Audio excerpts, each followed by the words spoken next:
Welcome to Sports News. Stand-in captain Ahmed Musa and gun forward Moses Simon scored in each half as Nigeria beat Niger 2-0 in an international friendly played in Port Harcourt. Musa opened scoring on 14 minutes from the penalty spot after Anthony Uja was fouled in the box. Simon then ensured a victory for Nigeria in the 83rd minute after capitalizing on a misplaced pass. After praising his team for the win, Coach Sunday Olise challenged them to improve their ball retention techniques in subsequent games.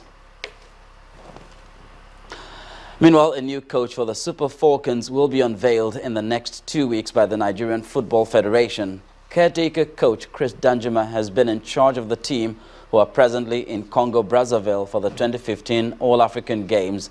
The Falcons are the reigning African champions, but failed to qualify for the Olympic Games in Brazil for the second straight time after they crashed out to Equatorial Guinea. The team will battle Tanzania's women's team on Wednesday in their second match of the African Games. And in Europe, European Club Association Chairman Karl-Heinz Rummenigge says they'll be helping the plight of refugees with monetary donations. With influx of migrants into Europe continuing at a high rate, Rummenigge revealed that clubs participating in the UEFA Champions League have decided to offer their assistance. The ECA expects to raise between 2 to 3 million euros to aid the crisis. Clubs maybe have to help the refugees. This is a serious and big problem we have to face now in Europe, and I believe football has a kind of responsibility. We did agree that all Champions League participants and all Europe League participants, that means a total of 80 clubs, will donate €1 for each sold ticket for their first European home match. In tennis, Italian Roberta Vinci reached her first Grand Slam semi-final by beating France's Kristina Mladenovic at the US Open. World number 43 Vinci triumphed against her fellow unseeded opponent 6-3, 5-7, 6-4 in sweltering conditions. Mladenovic struggled with 34-degree temperatures on Arthur Ashe Stadium and received treatment in the second set. The 22-year-old world number 40 had just survived 2 break points to lead 5-4 before needing treatment from her trainer, who used ice to try to cool her down. In boxing, Floyd Mayweather Jr. has affirmed that he will retire from boxing after this weekend's bout against Andre Berto, with many tipping the moneyman to make a U-turn on his decision to walk away from the sport. The 38-year-old insists there is no going back. According to the WBA Super and WBC welterweight champion, concerns over his health means Saturday night's fight in Las Vegas will definitely be his last. Well, teeing off to golf now, and Ricky Fowler is looking to be the overall FedEx Cup champion after putting himself in position with a win at the Deutsche Bank Championship in Massachusetts. A closing 3-under par 68 at TPC Boston was enough for Fowler, who began the day 1 stroke behind Henrik Stenson. Fowler finished at 15 under 269, while Swede Stenson claimed second on 14 under.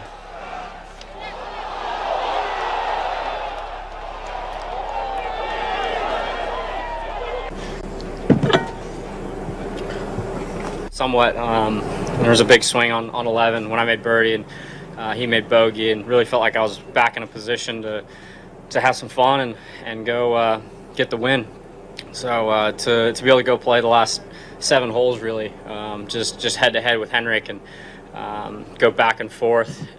You know, both there wasn't a whole lot of mistakes made. I mean, 16 for Henrik, and then we both didn't make any putts on 17, 18, but it was a lot of fun just going back and forth, and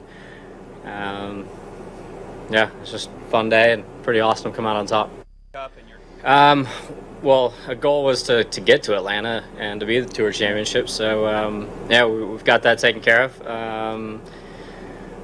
What would be awesome is to get a good week off, get some good practice, get rested up, get some work in the gym, make sure everything's ready to go for the 2 last events of the playoffs, and be great to continue to play well at Conway Farms, and ultimately put myself in a position at Eastlake to win and have a chance to win the FedEx Cup playoffs. Well, that'll be our final hold on sports news, and it's back to Bimbo with the rest of the news at 10.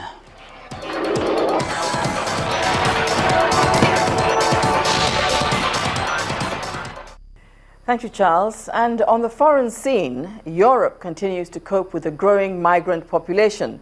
Vice-Chancellor Sigmar Gabriel says the country can take in as many as 500,000 asylum seekers. The country has already said it's prepared to take in 800,000 migrants, 4 times the number they let in last year. The influx into Europe has prompted diverse responses from the country's leaders. Hungary, for one, has begun building a border fence to try to curb the number. The EU, on its part, is due to unveil proposals tomorrow to distribute 160,000 refugees among member states on a mandatory basis. The majority of them are Syrians seeking a better life in Europe because they want to escape poor conditions in refugee camps in Jordan and Lebanon, caused in part by a drastic shortfall in multilateral aid programs. Now, Turkey has taken its fight against the PKK rebels beyond its borders into Iraq. Officials said this would only be a short-term plan to hunt down the rebels. Warplanes were also launched in a wave of airstrikes on the militant bases in Iraq earlier today. The renewed attack seems to be in response to the killing of 14 Turkish police officers killed in a bomb blast supposedly perpetrated by the rebels. Turkish President Recep Erdogan said the group has already suffered serious damage inside and out of the country and is in a state of panic. And the main news again. The Senate has begun a probe into the power sector from the Obasanjo administration up till former President Jonathan's tenure. The Permanent Secretary and the Minister of Power, Mr. Godknows Igali, revealed that a whopping 2.7 trillion naira has been spent on maintenance from 1999 till date. Former President Olusegun Obasanjo has visited President Muhammadu Buhari again at the presidential villa. The two leaders met behind closed doors for about half an hour, but the former president refused to speak to journalists afterwards. And Germany has affirmed its readiness to receive 500,000 asylum seekers each year. And with that, we come to the end of the news at 10 tonight. Thank you so much for watching. Do keep a date again tomorrow. I'm Bimbo Loede. Good night.